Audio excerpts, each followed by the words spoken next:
All right, everybody, we are back for episode 2.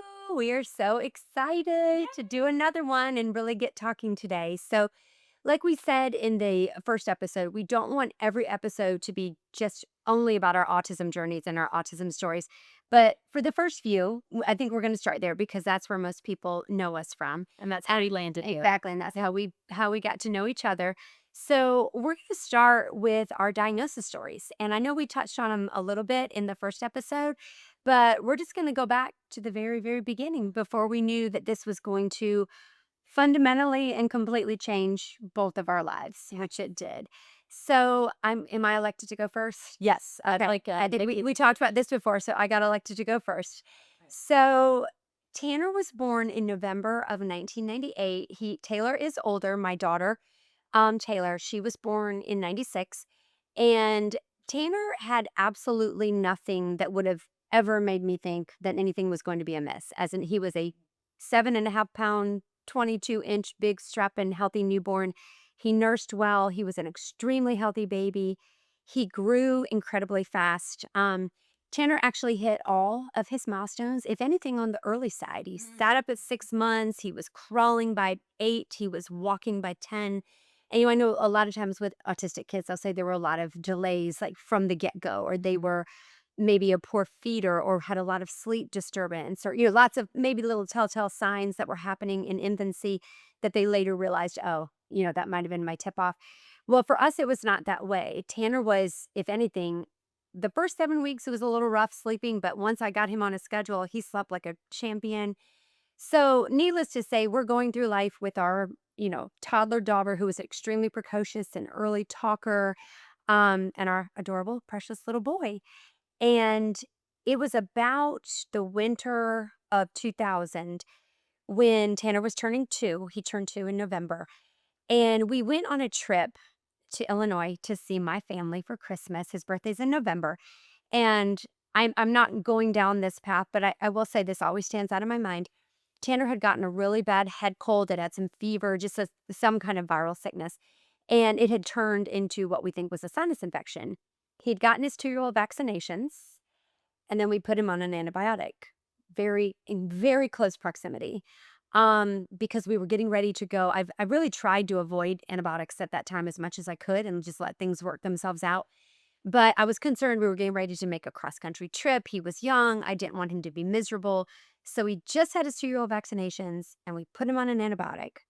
We go home to Illinois for Christmas, and it was shortly thereafter. I don't know if any of that is related. I don't have any idea. I know there's a lot of controversy about those topics. I just know that that's how the timeline went.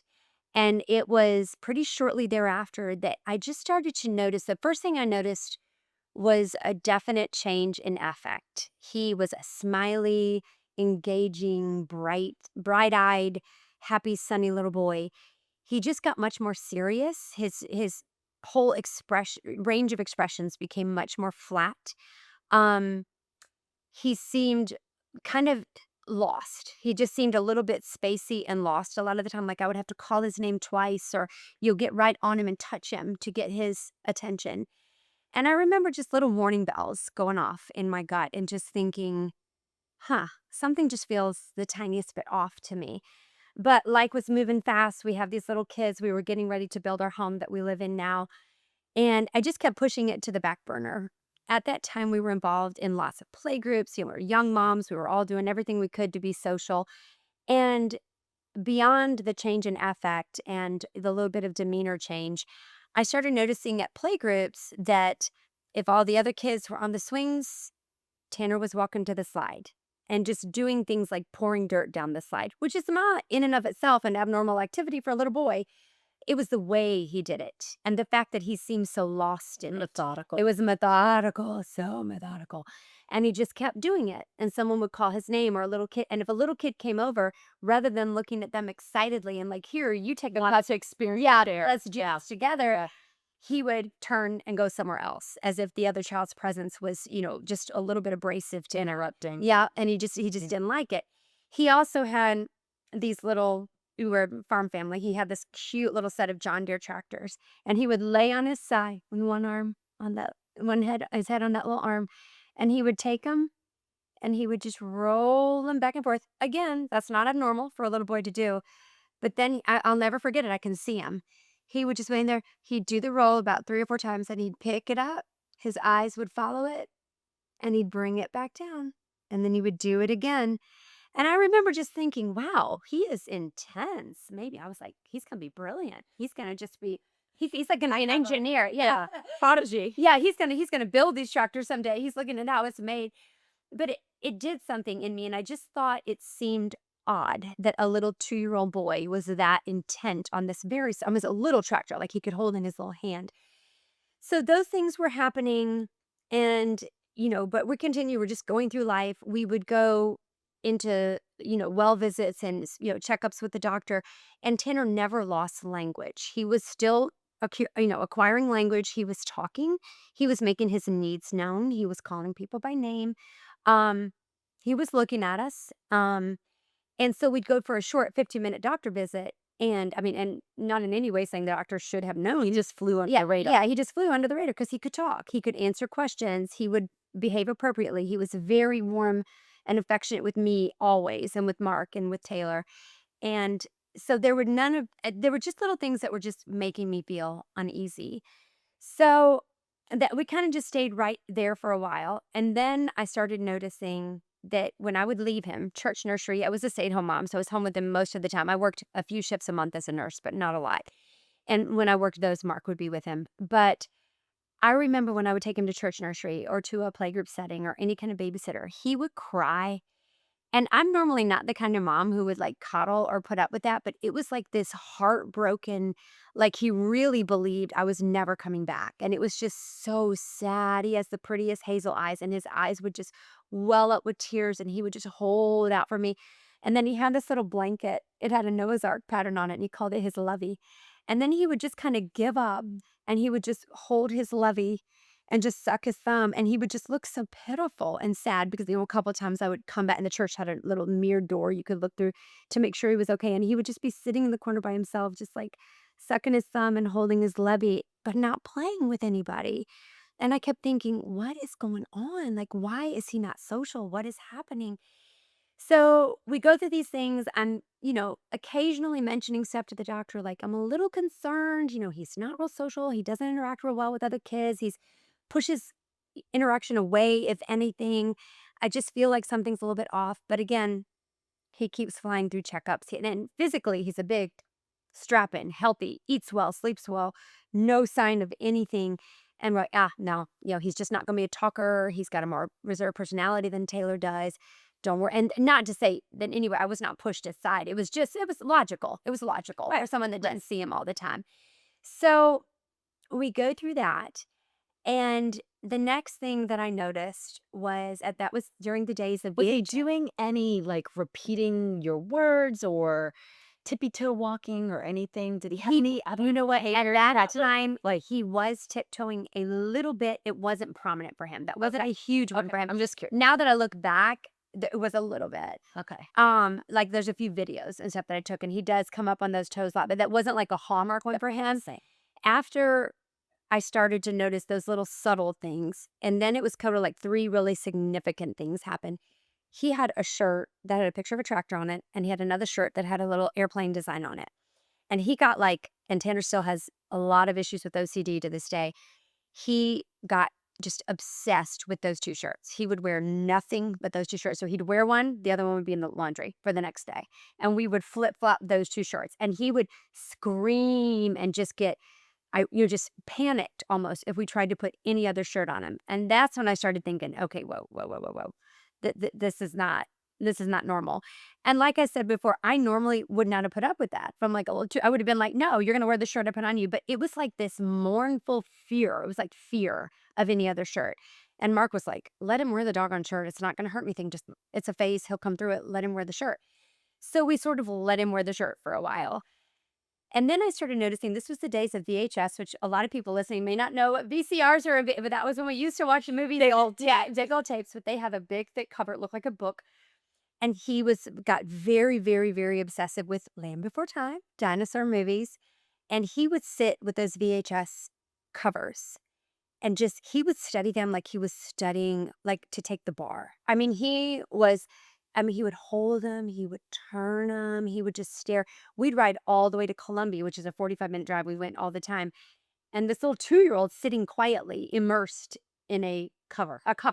This plain white shirt, around a book, not turning pages, just staring at the cover. And it used to just make my blood run cold. I'd be like, "That is so weird. There's something so weird about that."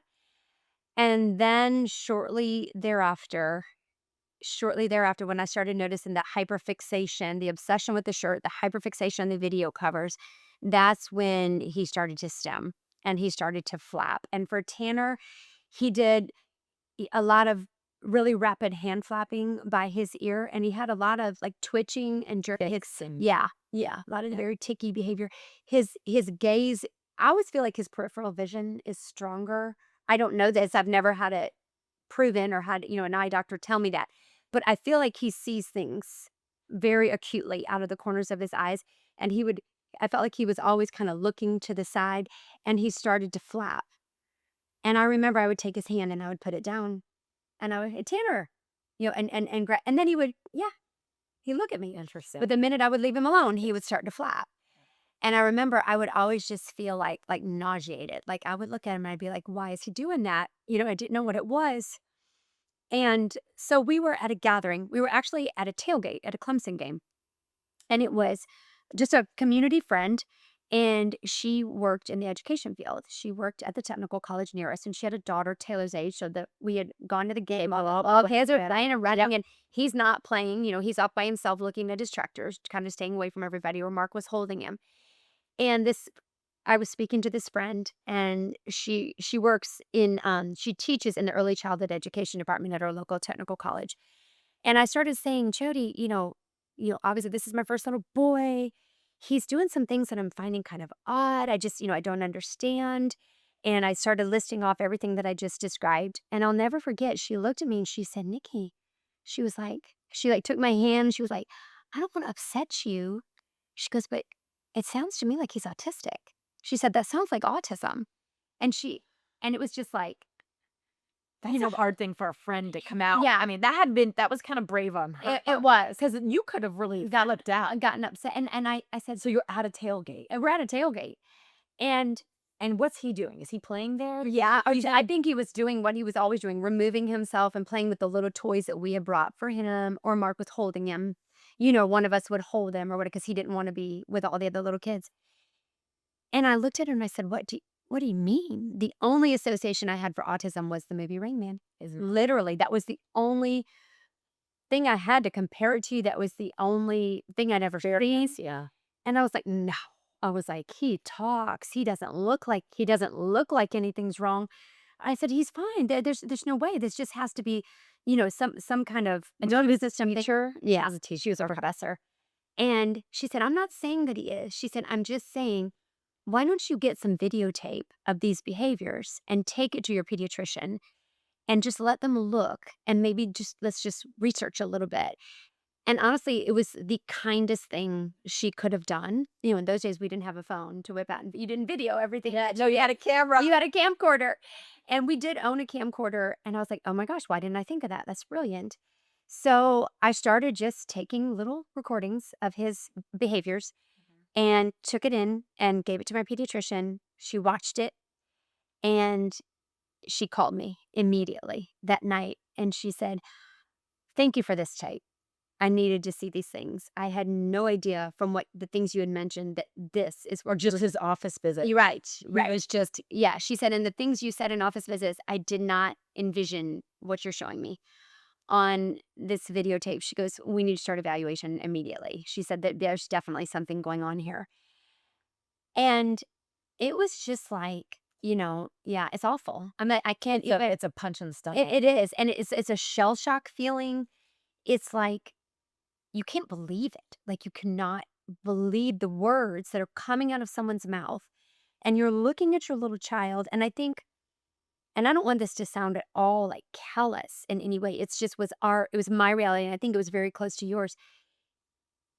there weren't the hallmark things. There wasn't the loss At the language time. at the time, right? Honestly, I think looking now, Yeah, they there were. There's so so much much more more of a knowledge of what you should be looking of for. what the spectrum could look like. But at the time, like, we're talking late 90s, early Right. 2000s. They were basically like, no one said the word autism unless your child was completely nonverbal, Not looking. like not looking, would not make eye contact with you, had Had no real maybe receptive or stuff. like self-injurious behaviors. I mean, like I things mean, like, or they, or there were, less affected children, yeah, but still, it was like the yes, behaviors were. it was unusual. It was just, Yeah, it really was. like we missed a lot of the check marks too. A lot, a lot. It got overlooked because And what it was at the time. Yeah. yeah, it was. It was a different world. And I just remember thinking immediately, no. I just remember thinking, no, no, that's not what it is. It's not going to be his reality. That's not what's going to happen. I just remember thinking, no. That's all I could think was just no. Like, I'll get him tested. I'm going to get him tested. But no, he's not. This is not going to be. It's not going to happen. And just no. And so our pediatrician was wonderful, supportive, helpful, got on it immediately, got working on referrals. And that started the long and horrendous and arduous journey of diagnosis. At that time, you had to have more than one entity. I think Professional. three. Yeah, we had them too. I think we had to. I think we had to have three. I think we ended up with three, and had to agree that he was on the autism spectrum for him to quote unquote be diagnosed and get services or whatever. Accommodation. Yeah, accommodation, whatever he needed. So we started with speech therapy and occupational therapy immediately before he was diagnosed. Like, our pediatrician was great. She was like, "You're going to need those regardless." She goes, "So whether or not we get a name or a label on it, whatever's going on, something's not going right. Something's not firing right. Yeah, let's get started." So we got him in with a speech therapist and an occupational therapist, both of whom worked in Charleston, which is an hour and 20 minutes away from us. So there started the days of long treks to and from therapies with little children, getting childcare for Taylor, total disruption of her world. Um, and they were wonderful. They both specialized with kids on the spectrum, but they treated lots of different children, but their specialty was kids on the spectrum. And it took pretty much a year, pretty much a whole year of different to get on people's schedules, get him in for the test. A couple people wanted to see him twice, get all the paperwork done, for every single visit you The get. evaluation. Oh god. Like the inventories, Yeah. they fill out like the self-reporting from like the parents. Yeah. Parent one, parent two, teacher, They want to know whatever. at Yeah. such and such weeks gestation, blah, blah, blah, blah. And I'm like, you want to know how my pregnancy was? I mean, it was, Yeah. and then you have to do the same basic, same form Mhm. for everybody. But we took him, we took him to three different entities to go through the evaluations that they did at that time. And I remember it was so everyone was a little confounded by Tanner because his verbal ability was high. And he was asking WH questions. At that time, that was a huge hallmark. They asking what, how, Yeah. where, when, why, and he would. And I remember one of the very first evaluations. They were like, "Okay, now we're going to be in the other room watching you, and you're just going to play with him." And they gave me some different things they wanted me to ask him and do with him. And the first thing he did, they had like a banner up at the top, a border up at the top of the wall that had like the alphabet and pictures. He was like, "Mom, what's that like?" It was something like that. He points at it, makes a big deal. And I was like, "Oh, Jace, dude, we brought you in here for this." But as it went on, it became very apparent, some of the things. He had also by that time started adding in some vocalizing. We called it, we called it running and or flapping and humming or running and humming. It was kind of a humming sound that he would make.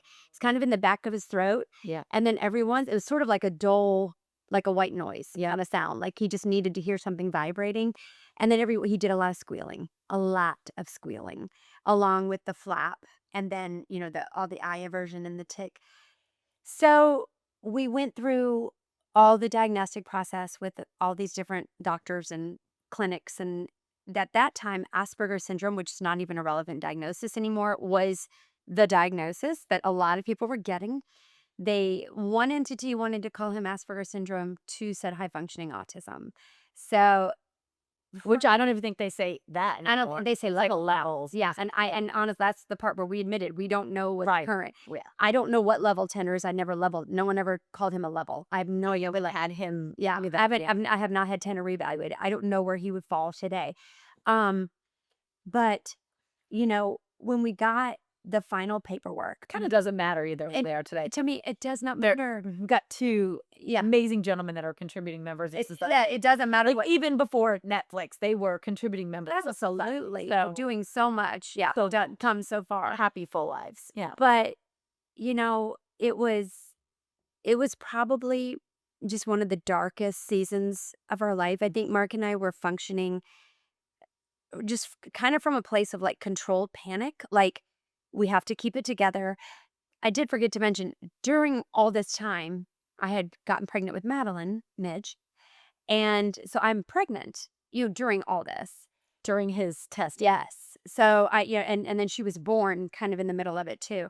So you're worried, you have this oldest daughter who's precocious and easy and bright and doing everything ahead of time and helpful and smart. This little boy that we're, so scared and concerned about. And then I'm expecting another one. And we were building our house. Mark's running two careers. We're building what is our final home where we live still. And it was a huge undertaking. Mark was subcontracting out himself. And we're going through all this testing. And then I have a newborn that's nursing, and I like, Kudos to you, yeah, Mark, because that puts a lot of strain it was, maritally. it was awful. It was awful. And we almost Oh. didn't have any time to like really process it. I felt like in those days, and it was what people knew. Everybody was just so adamant about urgency, early intervention. Intervention. And I agree. I agree. I don't think you should sit around and wonder. This is my opinion. Right? Take it or leave it. But I don't think you should sit around and look at things that you think are unusual and wait and think, oh, maybe it'll go away. I think you should check it out. I think you should get aggressive. But also, it put a sense of like panic in me to where I didn't even really deal with how I was feeling because I just felt this unbelievable pressure to get him into therapy, to get something set up, to start treating it immediately, to change it, change it, change it. And I felt like it was all on me. And I felt like I had to do it all yesterday. Like you need to be an expert. You need to know what kind of therapy he needs. You need to understand how to talk to these doctors. You need to understand how much these things cost. Martin needs to provide it all and also keep your whole world running. And I was, you know, 30 years old, whatever I was at the time, well, no, 30 something at that time. And I'm like, and three little kids. And I just remember to be really, because we're trying to be really, really honest. Yeah. I just wanted to run. Yeah. I just wanted to get away. I loved my children dearly. And I didn't want to run away from them. I didn't want to run away from Mark. I wanted to wake up every morning and have it not be true. Run away from your I reality. wanted to run away from this news. Like, Yeah. yeah. I wanted The people in the picture, Yeah. but just different pictures. different circumstances. Yeah. I wanted to wake up every day. I prayed, like when I would go to like, I just want to wake up tomorrow and he's going to stop doing that. He's going to quit doing that. If I see his hand go up one more time, I would feel I can't take it. I can't watch him do this. And at the same time, I was simultaneously feeling like, oh, hell no. I'm not going to accept this. We are going to be the ones. I started avidly, like just voraciously reading all these books that were out at the time. Remediate them. Yeah, and all these books of miracle stories and how they did this diet or this therapy or this intervention, and then they have a perfectly normal child who's an engineer now and Right. high functioning, and just they conquered autism and Yeah. it's gone. There's no sign of it. And I'm a rose colored glasses person. I'm a believer. I'm a cheerleader. I never really was one, but that's like my personality. That's like how I'm wired. And I really believed if we just hit this thing running and we give him every possible therapy, we're gonna beat it. He's gonna be that one. He's gonna be that one. He's gonna go back to regular school. He's gonna graduate from typical college. He did graduate from college, but that he's gonna make it. He's gonna be totally quote unquote normal. And at that time, that was the only outcome that was acceptable to me. That was the only thing. And if someone said anything different, I didn't blow up, but internally, I would be enraged, fuming. If somebody like tried to act like, long range plan, let's think about the long term when he's an adult needing assistance, I would want to take them by the throat and say, shut the what up. Do not speak about my son that way. That is not what's going to happen. Right. And I'm just sharing that, like, that is where my mental state was at the time of diagnosis. And I remember, the day that they gave me the final paper, and for whatever reason, I know Mark and I were together, but he had to go back to work, and I came home, and it was like nap time. It was like in the afternoon. I put the kids down for a nap, and I remember just laying on the bed in our bedroom with the paper right beside me and just like staring at the ceiling. And I cried so much that year. I mean, I didn't cry that day. It was weird. I just remember this feeling. I don't know that I've ever felt like, I'll cry now, like that empty. I just felt, yeah, just numb, just empty, and also really, really freaking angry. I remember being so damn pissed and just thinking, when I had him, I was happily married. I was 26 years old, Healthy. healthy. I exercised through my whole pregnancy. I drank my water. I ate my protein. I ate my vegetables. I took my vitamins. I did everything. We love him. We have all this provided for him. And we'll get into later, like the mindset change. But that was where I was.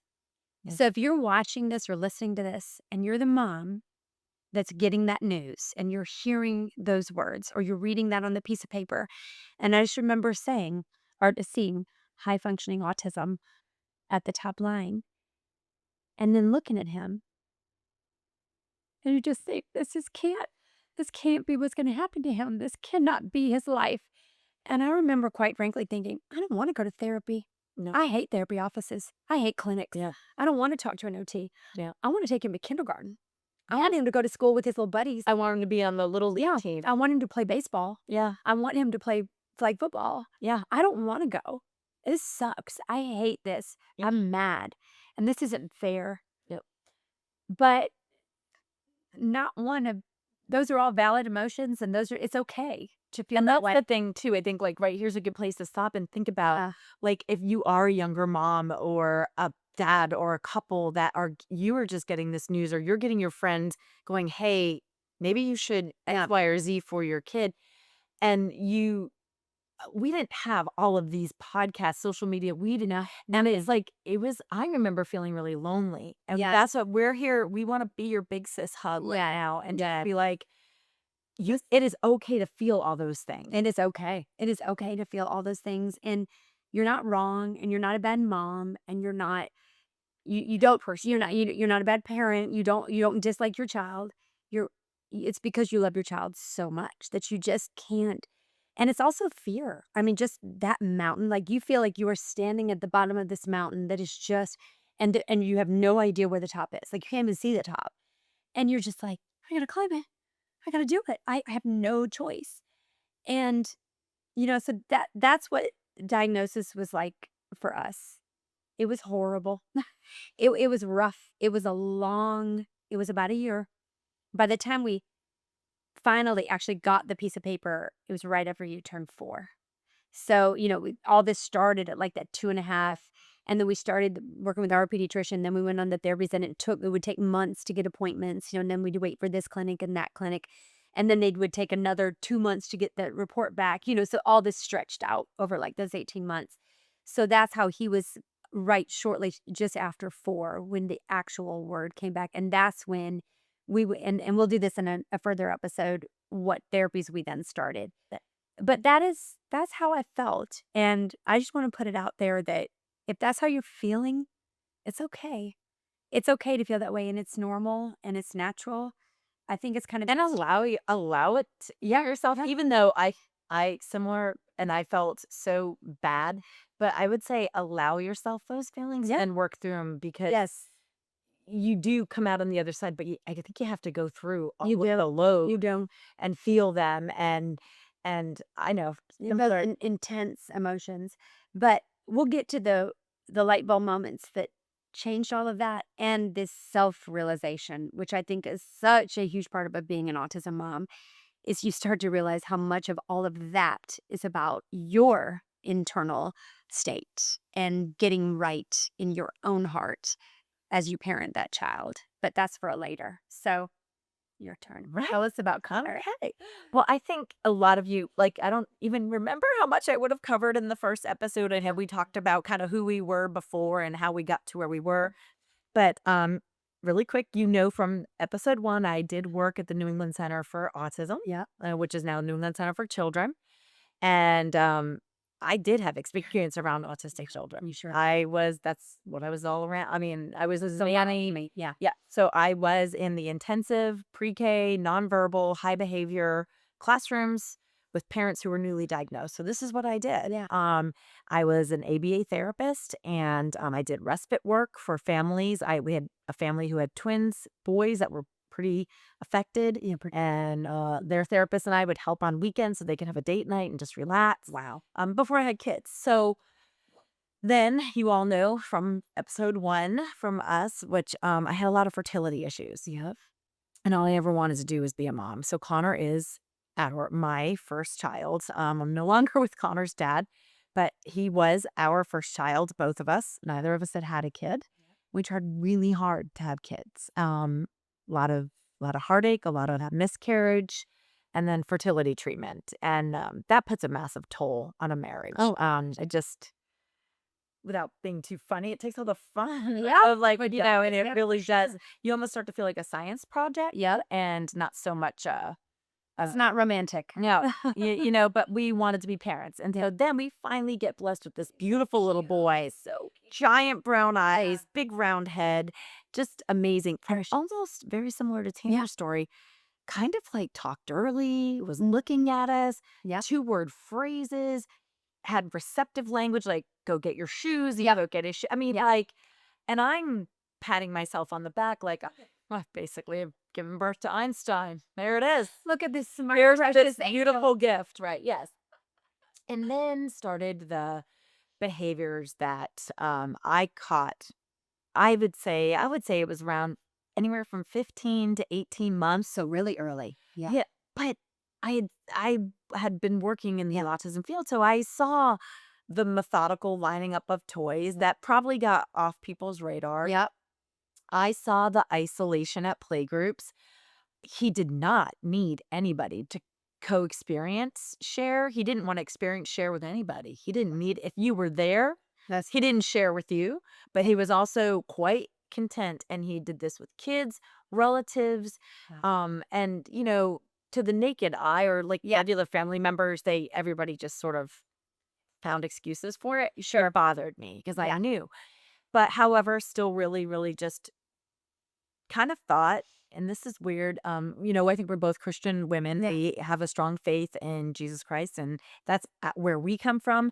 But I would say, whatever faith you are, if and or choose however you choose to, center yourself. That's how I was raised in my belief. I just thought, well, God wouldn't do this to me because God knows that what I've already been through. I've been through my trials, and now I'm a yeah. mom. Like So your this first is thing was infertility. the hard thing was the fertility. So Right. this is gonna this is gonna be it. That I would have thought the same. So when I started to see the little things, I thought, no, No. this is off the table, God. We've I had my I've had my trial. Yeah. And so, but it's also in for my faith and my journey, he was also there for me and put people and things in my path that I knew I was not alone. So there's that, which is wonderful. But back to going to like playgroups and family and things, everyone just saw the brilliant side of Connor. Right. Connor had this memory, even back then, this incredible memory. So my ex-husband, we would be at parties and almost like he was a proud dad. So he wasn't doing it like this, but to me as his mom, I felt like Connor was a poodle and my husband was lighting a flaming hula hoop and he's like, watch him do this and watch him. Hey Connor, what He's about so this? smart, And yeah. Connor would just be like doing his thing. And I'm Would like, be still like so good at like theatricals. I mean, he's amazing, but and now it is kind of who he is. But at the time, it felt like, okay, and for our next trick, Connor's gonna whip a rabbit out, Right. like what are we doing here? So He's like, so, "It's so but he had so that was as much as you want to think as a parent, my child's brilliant, he was on my radar. It was on my radar. Yeah, like eating at you in the back. And then I'll never forget, I was pregnant for twins and we were driving down. We lived in Boston, Massachusetts, and we were visiting friends. And we were going down my blood running cold moment. You said it. It was a moment with you and Tanner. Yeah. And I think it was the trucks. Yeah. But my blood ran cold. We were on a windy road and it was icy. It was sunny, but it had snowed and it was icy and the road was slippery. So remember my husband was driving, but I remember being really focused on, gosh, I hope we're gonna hit there. Yeah. Okay, so we're slippery. Um, and Connor was an only child, was my oldest, and he's in the back and he's completely having conversations with himself. Wow. And it was specifically an episode of Bob the Builder. Was he like, And Bob the Builder was a little British cartoon, and he was doing the show, and he was having the whole thing by himself. and you remember? And Oh God. I kept turning around. I'm like, Connor. And so then I would interrupt it intentionally because it was bothering me. I'm like, why is he doing this? And he'd let me interrupt him. And then I would give him a book. I would redirect, interrupt, and redirect. That was what I was trying to do. And I did. here's a book. Here's a book. Here's a snack. Here's a juice. Yeah, whatever. Whatever. And then he would toss the book and go right back to the show, right where he left off.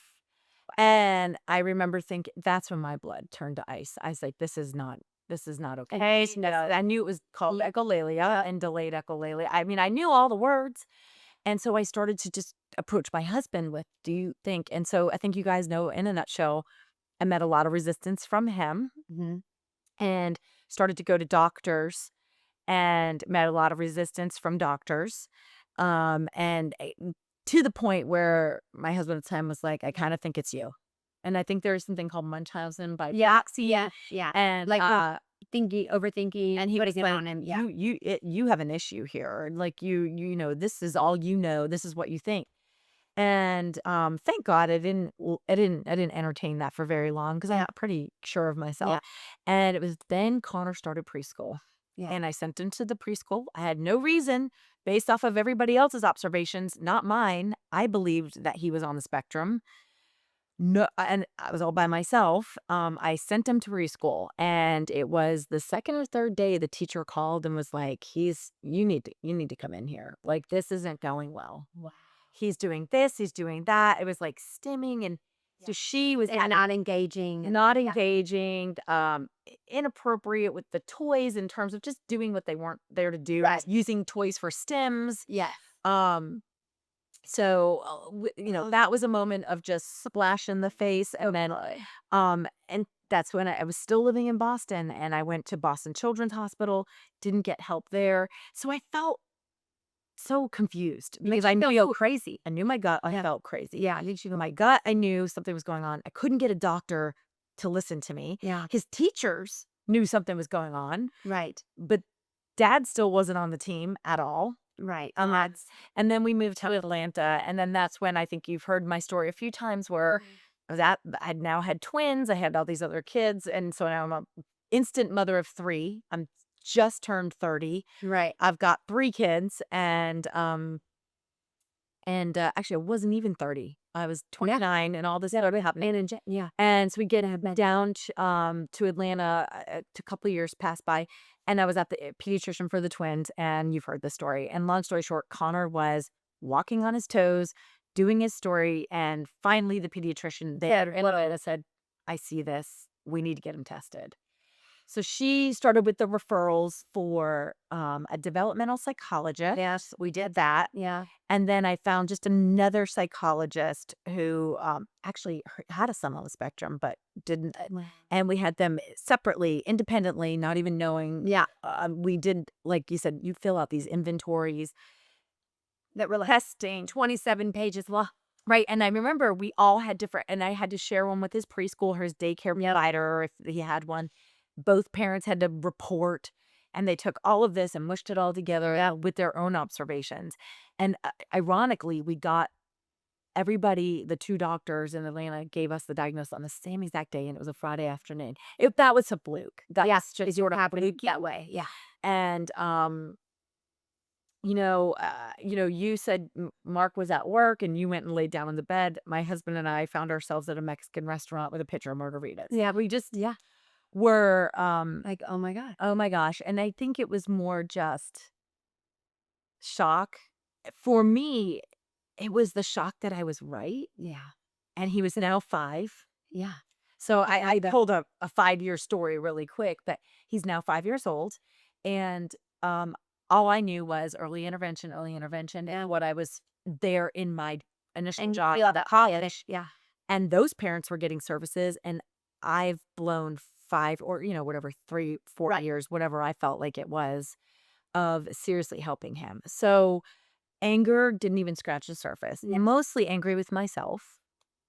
And then a grief hit me like I've never felt before of just mourning this little boy that I thought I had. I Even though all signs pointed in different directions that I didn't have this little boy. It's a lot to wrap your mother brain around. It is a lot. And when you finally see it in black and white, Yep. in And black, some professional confirms it yeah. and says, "Yeah, you're right. This is what it is." And what's so interesting is what I learned later, and I don't know if Mhm. this happened to you. Family members and friends came out of the woodwork after. Yeah. After. I didn't have a good friend like Jody. Was it Jody for you? Yeah, yeah, yeah. I'm not saying, of course, friends in that back in the day, you were good friends, you were doing what you thought. But I apparently had people in our orbit who were seeing things And nuts. and not saying anything. Yeah. We actually had a couple friend that babysat him for us, and they said, we tried and tried and tried to play with him, And you wouldn't play. and he wouldn't play with us. And they were showering all their love and attention on just him, and And it wasn't engaging. Yeah. wasn't engaging, wasn't experiencing sharing, wasn't doing any of that. And so it was just interesting to see after the diagnosis was official and we kind of like let the family know, our friends, people were like, well, geez, we always thought that time at that Christmas party when he was, and I was like, and at that point, I don't know, I just didn't want to hear it, Yeah. and I mean, I knew Like it, too little, too late. yeah, A little bit. Yeah. thing. Yeah. So, and then some of the things we needed to address was physically Connor toe walked. That's the only That way he walked. was that his biggest. Yeah. So Well, he did a lot of other yeah. his did a lot of the stimming. Connor's But that will like shorten their Achilles. Achilles Yeah. tendons, yeah, the tendons and the ankles, and then we even learned that if we had continued to not do something more drastic, because he was really, really toe walking, that he could actually injure his knee joints and Right. hip They tip forward like that. Yeah. and he could start to have, bigger, is it orthopedic issues Yeah. as he aged. So we made a really tough decision, it's kindergarten, 1st grade, to have the surgery, and then he had to wear what was called AFOs, but they were like little Jeez. braces, and, I saved them. I still have them. They're super cute. Yeah. He picked a space. We picked the plastic, and they made it look like space. They were But I mean, just that, and you've got twins. I've got twin I mean, you're like, I mean, that's enough. I mean, like a little preschooler and twin babies or toddlers, and then to have to make a surgery decision. Anytime you put your child in surgery, even if it's just for tubes, it's so freaking stressful. under, and So it was stressful. it was a lot. It was a lot, and then now he's in these little boots, and he's gonna go to school for the first time and get on the school bus with his like little 5th graders, and I was so scared for him. I didn't want him to get picked on, and we called him his space boots, Right. and I even had to sleep in them, and they weren't comfortable, and it was just Yeah. awful, and, um, it almost feels like another life. He has never walked on his toes since. It does feel like another life. He It really does. he has a funny walk, though. When I do watch him, he's very heel toe. Uh-huh. Next time you guys see Uh-huh. him, Yeah. it's Really pretty. it's a pretty, Like he kind of. Yeah. the plodding. Yeah. But and then I'll have to watch it. yeah, it's interesting. It's just kinda how I think after that, he learned He kind of probably relearned to walk a little bit. Yeah. with a different Gait. gait Yeah. and a form. So that was interesting, and that was just hard. And again, it's like all these other things that autism brought was that surgery, and then just that the daunting tasks now of, okay, I was like a provider for early intervention kids in a very specific therapy and a very specific, and I was monitored by staff, very specific plan of execution for these kids that was designed by people a lot smarter than me, a lot higher up the tree than me. Now I've got my own kid, Yeah. and I've got to be his advocate. Yeah. And now what? Now where do we go? Now what is it? His therapist, his advocate, his teacher, his medical decision maker, but you really just want to be his mom. You really just want to love him. and protect him and keep him from all this hard stuff and make it not true, but you can't. You gotta do all those other things. You just yeah, and he had to, Don't like, do it. get out of my comfort zone and really Yeah. and just jump in, and then at the time when his dad did get on board and got in the boat, but, I mean, I would say, and we'll get into this, hopefully, we'll have a nice, episode with the husbands. Yeah. Mitch is my second husband, and Mark and her stuck it out, which is amazing, is, the stress on the marriage, and I would also say if you're a young family, and I don't know who might need to hear this. Yeah. And I mean, obviously, my story has worked out, but if I had to go back in time, team up, be on each other's team, believe in each other, support each other. And the best gift you can give your family is a strong marriage and a good marriage, and or just really fight for your family because it adds another layer of It heart adds such an unbelievable layer of hard. of It heart. does. It And it's like, I think too that the dynamic of, you know, at the beginning, I was saying he was autistic, he was saying he wasn't. And then we had fertility issues before that. Now, okay, all of a sudden, let's throw some twins in there. Our marriage took a lot of licks and it didn't survive. very quickly. Yeah, very rapidly. It Yeah. didn't survive. But I would say the one thing I wish we had done was kind of been on each other's team a little bit better than we were. So if you are listening to this and you're a young, newly diagnosed couple, family, and you find yourself at odds with your partner, if you can show this one part just to your other who may not be on the team, just try to row the boat together. I'm Yeah. promising you, you're going to go farther, further, and it's going to be a benefit for everybody because Yeah. going through a divorce and Oh, a situation like I went can't imagine. I don't know how you did it. It was I don't know how you did. Yeah, I bet. I bet it was. I mean, I get it. And I would add on to that, being in a marriage that is long and is the original two parents. Like, yes, we made it. We did, but not without scars. And Mark will be very transparent about that too. It scarred us. It scarred us individually. It scarred us as a couple. I feel like we have some areas of communication and closeness that are not as good as they should be or maybe would have been had we not gone through the special needs journey. And I think the way Mark and I are both very independent, we're both very stubborn. And I think maybe the reason we were good at delegation. This is your job, Nikki. This is your job, Mark. Now freaking go. And we're both good. your position on the team. Yeah, exactly. I'm going to Yeah. play my position. And we did not get in each other's way. We did.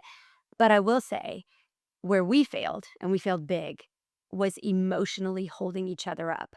And if I could give a little piece of advice as the person who is long married, don't expect your partner to feel the way you feel. Mark did not process it the way I did. He did not express his emotion the way I did. I was so emotional, as I'm sure you can tell. I was wicked emotional for years. Believe it or not, I'm way under more control now. It may not seem that way, but I am. And I had so much resentment toward him.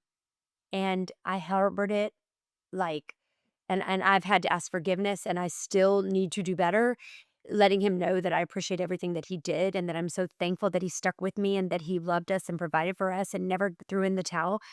But your partner has to process their grief and their acceptance and their even definition of what it's going to mean in their own way.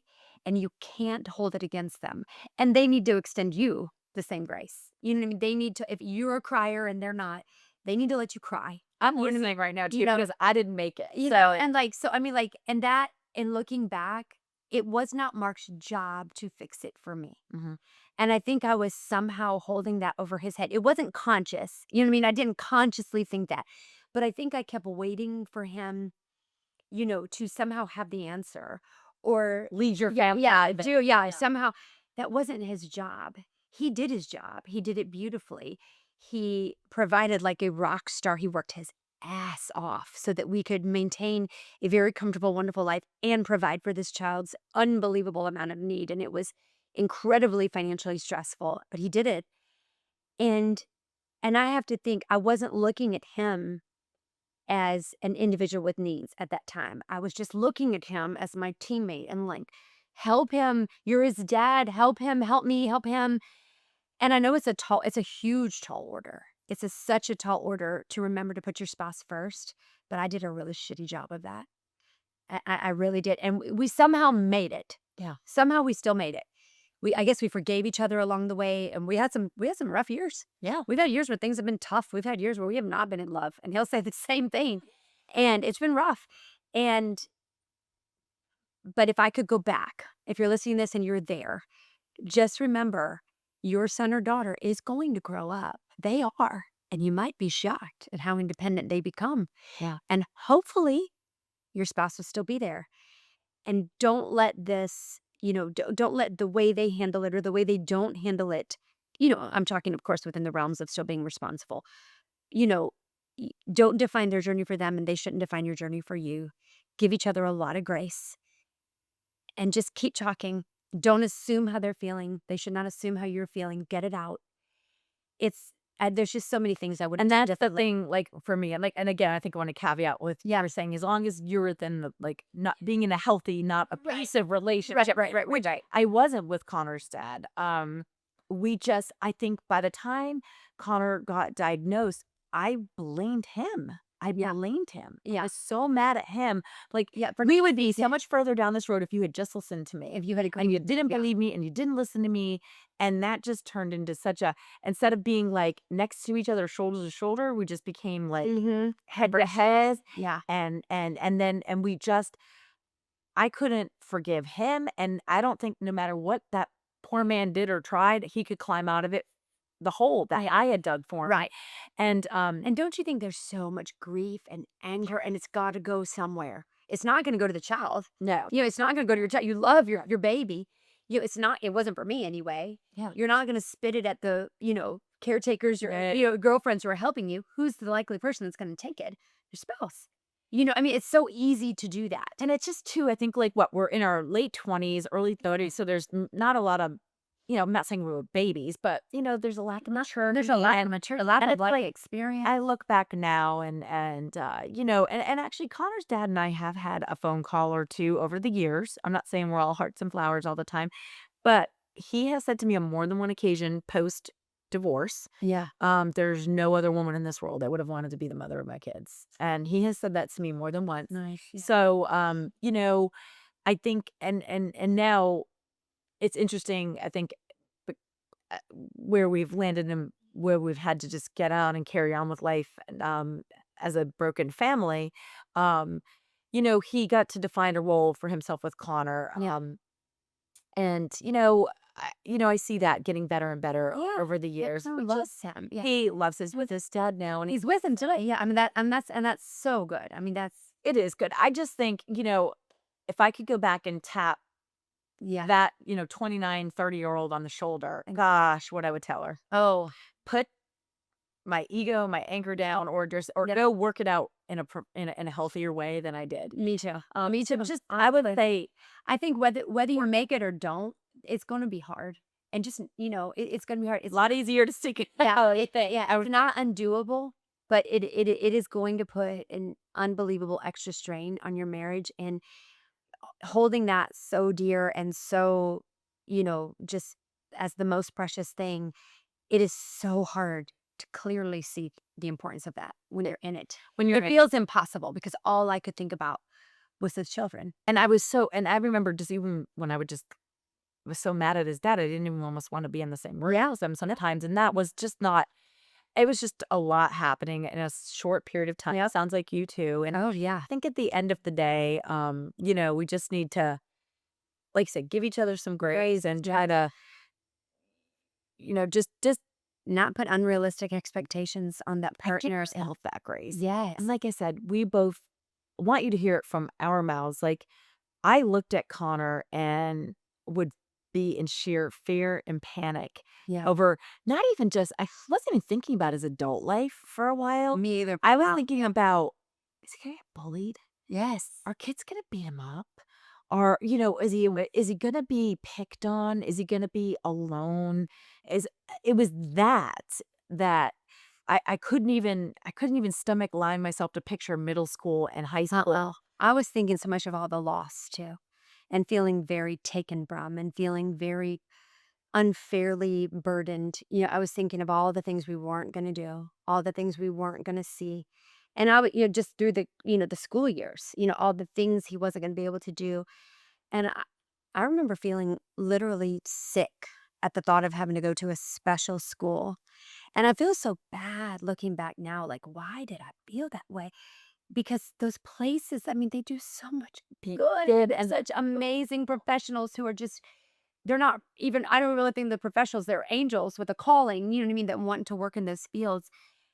And I had such resentment and so much anger about it. And I think what we're hoping you can look at with our literally 20, I'm 20 years into this Yeah, journey now. yeah, yeah, You are yeah. too, you're 20, 21 years Yeah. into it with our boys is what a gift. Mhm. What a gift. Yeah. This diagnosis has actually been to our family in terms of just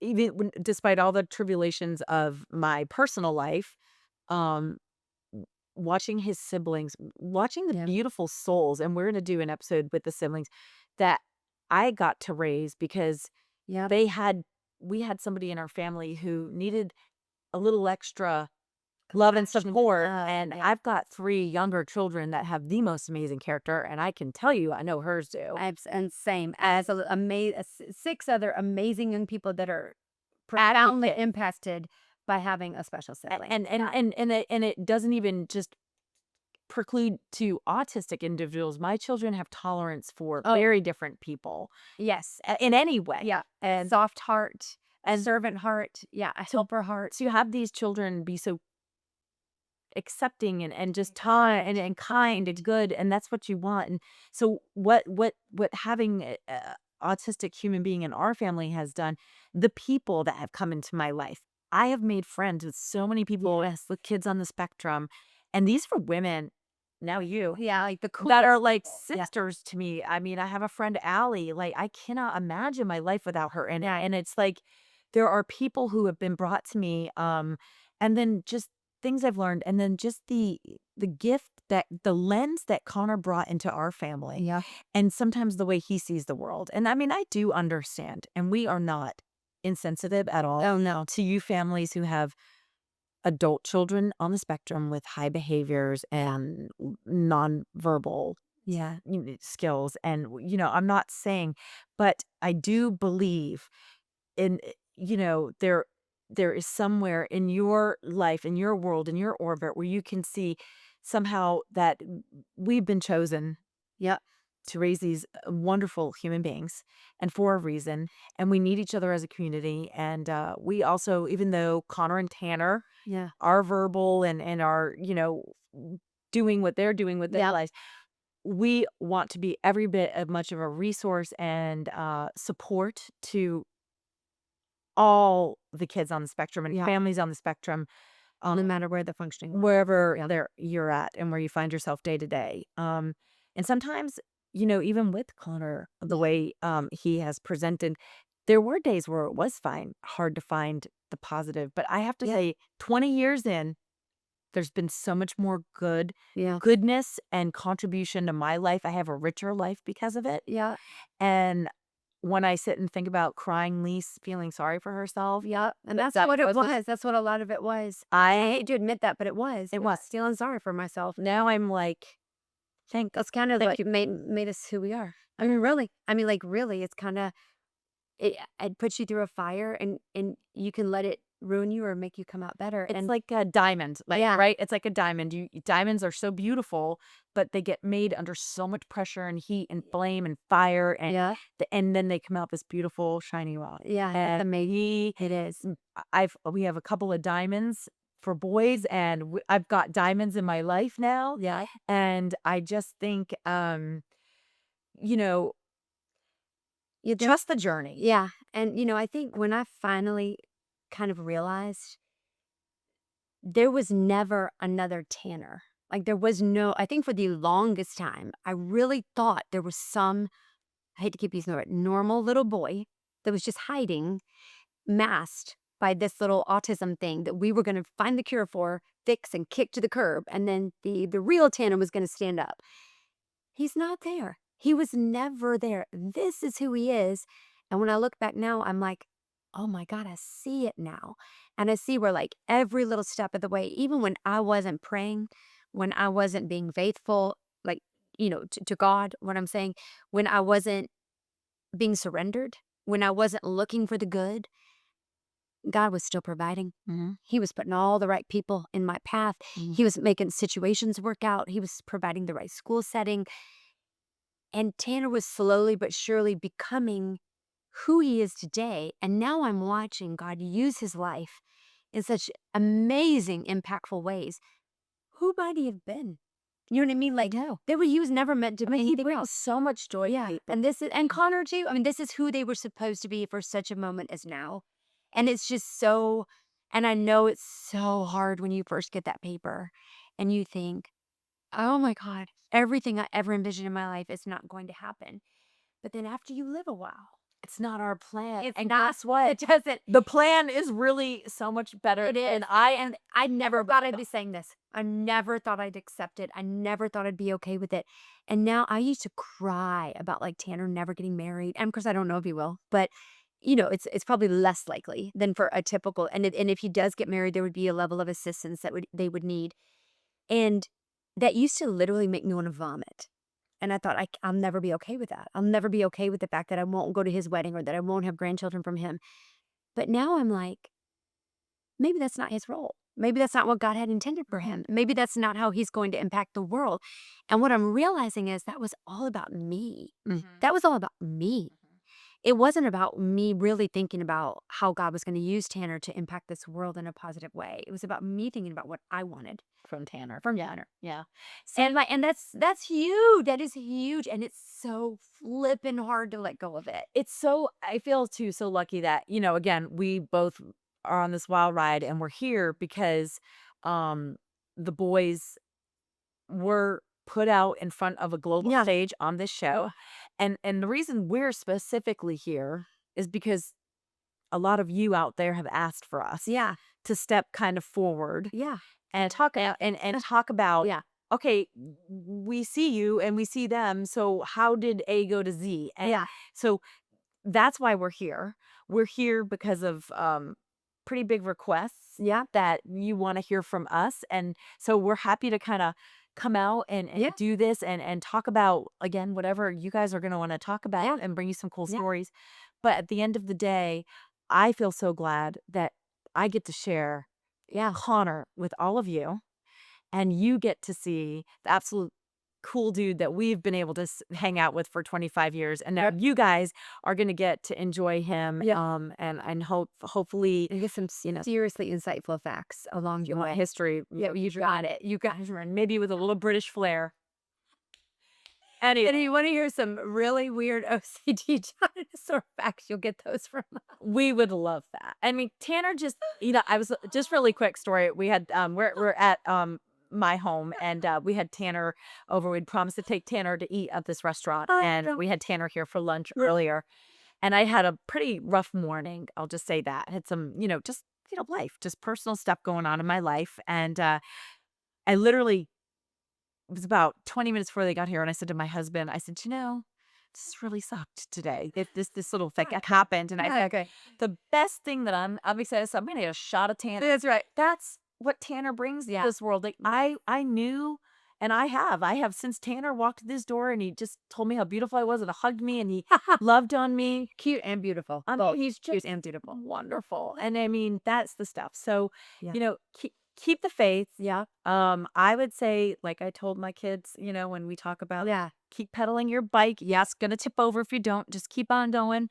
And I'm just glad that Then you're not alone. And then we felt that way too. However you're feeling, I'm sure we experienced the same emotion. Yeah, Sure we did. don't be mad at yourself for feeling it. No. But don't stay there. Yes. Just Don't don't stay stay there. Give yourself a minute, but then get up. Get up and go. Then you got to get up. So I think that's a good place to wrap up. I think episode 2. And we'll get into therapy and our thoughts on that maybe. And then it's coming up. I think we took 2 different approaches. Yeah, I think we did. So we can get into that, and we're going to do a sibling episode. We're going to do a dad episode, and then maybe we'll Probably husbands. I don't know if Connor's dad will be. Yeah, maybe we'll do Tanner's dad and Connor's stepdad. there you go. And then maybe we'll start deviating a little bit after that. Have some See fun. where it takes us. So Listen, one other thing, we really want to interact with you guys. Yeah. So we are gonna have we'll have a space on a website for comments. We would love if you're catching this on a YouTube, comment to us or DM us. Because we want to interact. We want to topic ask suggestions, yes. topic suggestions, ask questions, tell us what you think. But we'd love to kind of speak back to you through the camera on the next episode. So love please it. feel free to reach out. I love it. All right. Okay, Sounds good. So, love you, mean it. Love you, mean it. Bye. Bye.